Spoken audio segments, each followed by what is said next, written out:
In this video, I'm going to take a look at the Blackburn Outpost frame bag, which promises to be a feature-rich frame bag for not a whole lot of money. So what do we think of it? Find out in this video.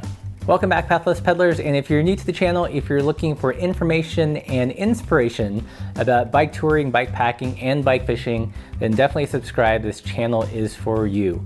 And before we jump into the review, I do want to point out that we've got a link below. If you like these reviews and want to help support the channel financially, you can do that for as little as $3 a month to help us keep the lights on and keep these reviews coming. So let's not waste any more time. What do we think of the Blackburn Outpost frame bag? Bikepacking bags in general tend to be a little on the expensive side, and especially frame bags. So it's really interesting to look at this offering by Blackburn, which comes in at about $65 to $60 depending on the size.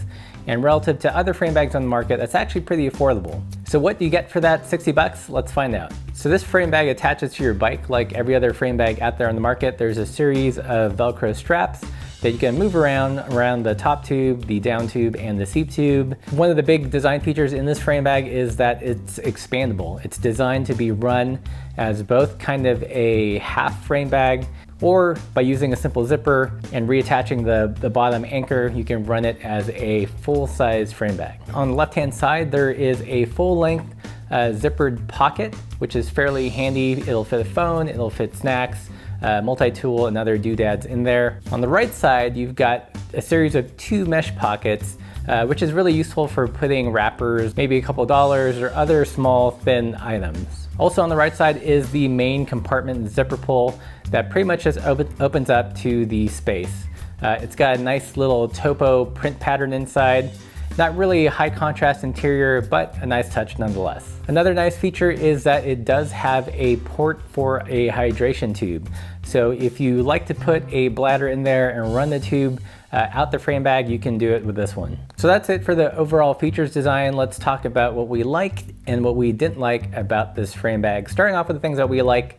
And number one, I think, is aesthetics. I think it's a smart looking frame bag. I particularly love the camo one. Always cool to have another option other than just plain black. Number two, it has pretty good volume. It doesn't utilize the entire space of our frames as it would if we had a custom frame bag. But given that it was an off-the-shelf frame bag, it actually worked out pretty well. We were able to pack all things that we would generally need for a bikepacking trip. So like number three is organization. We saw this in their top tube bag, and they kind of continue this trend with their frame bag. It's not just one big open space, but you do get some useful exterior mesh pockets. And I love the zippered pocket on the left-hand side, where you can store things that you might access more often throughout the day without getting into that main zippered compartment. And one huge which I think is sometimes underrated, especially if you're just getting into bike packing or just testing the waters, is the price of the frame bag. Right now, I checked the MSRP on Blackburn website, and the prices range from about $60 to $65.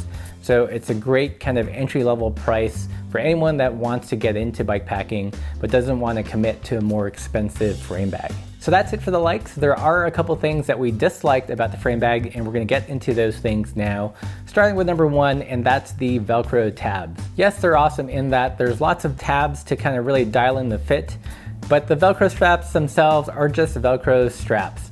There's no rubberization on either the loops or the straps, which is kind of a bummer because on their top tube bag, they did a great job in protecting your frame. But on this bag, they just went with plain webbing and plain Velcro straps. I'd love to see them update this in the future so that it offers a little bit more frame protection. And one more thing about the straps, they've got these 2 anchor straps on the bottom part of the seat stay and the strap that runs around the head tube, and they're really long. I mean, they're like super long. And they kind of get in the way, and you have to tuck them in or cut them and use a lighter to kind of shorten them so they don't fray. But it just doesn't make sense. I wish that it was naturally a little bit shorter, or that they used just like a different kind of webbing system. Another thing that I wouldn't quite call it a dislike, but was kind of less than impressed about, was actually the expandable feature. I found that when it was contracted and it was just kind of the half frame bag, we couldn't really use our water bottle cage. So it just made more sense to expand it the whole time. And another dislike kind of related to that is that bottom portion that does extend down, it's a single layer, whereas the top part, there's kind of multiple layers, so the top part kind of holds its shape better. But as you put things in the bottom layer, it'll have this tendency to bulge. So if you put too many things out there, it'll kind of start to interfere with your pedal stroke and with your legs rubbing on the bag itself. I will point out that although this did happen, it wasn't like a huge deal breaker for either Laura and I. We just kind of had to pack things inside the bag a little bit more carefully. So that's it for the dislikes. Overall, I really like the bag. I think it's a good value for where it's priced. You get lots of nice features like the porthole for hydration, you get some organization, and it looks good. Is it going to be as bomb-proof as frame bags from other brands? Probably not, but I think there's still a market for this bag. If you want a beat-around bag for gravel events, or if you just want to get your toes wet, so to speak, in terms of bike touring and bike packing, and don't want to make that huge financial investment, then this bag totally makes sense, and I wouldn't hesitate recommending it. I know that there are going to be some really hardcore bike packers out there that are going to kind of poo-poo this bag and say, oh, the zippers will fail, you know, it's not going to last me down my trip to South America, which is fine. That may or may not be the case, but still, I think for the price point, I think it's a great way to get people into bike packing without breaking the bank and actually having money left over to buy ultralight camping gear and go on a trip. So I'm curious, what's your favorite frame bag? Have you guys used any of the Blackburn stuff? Tell me what you think. Has it lasted for the long haul, or has it just fallen apart? What do you guys think is the best frame bag out there on the market? I'll try to get a hold of it and compare it to the ones that we have. And one quick note, I'm going to put a link to this specific frame bag in the description below. So if you want to buy one for your very own and help support the channel at the same time, you can do that. So I hope you found this video helpful. I hope that it illuminated some things about this frame bag. If you guys have any questions, leave those in the comment section below. And if you like the video, give it a thumbs up. Don't forget to subscribe, and thanks for watching.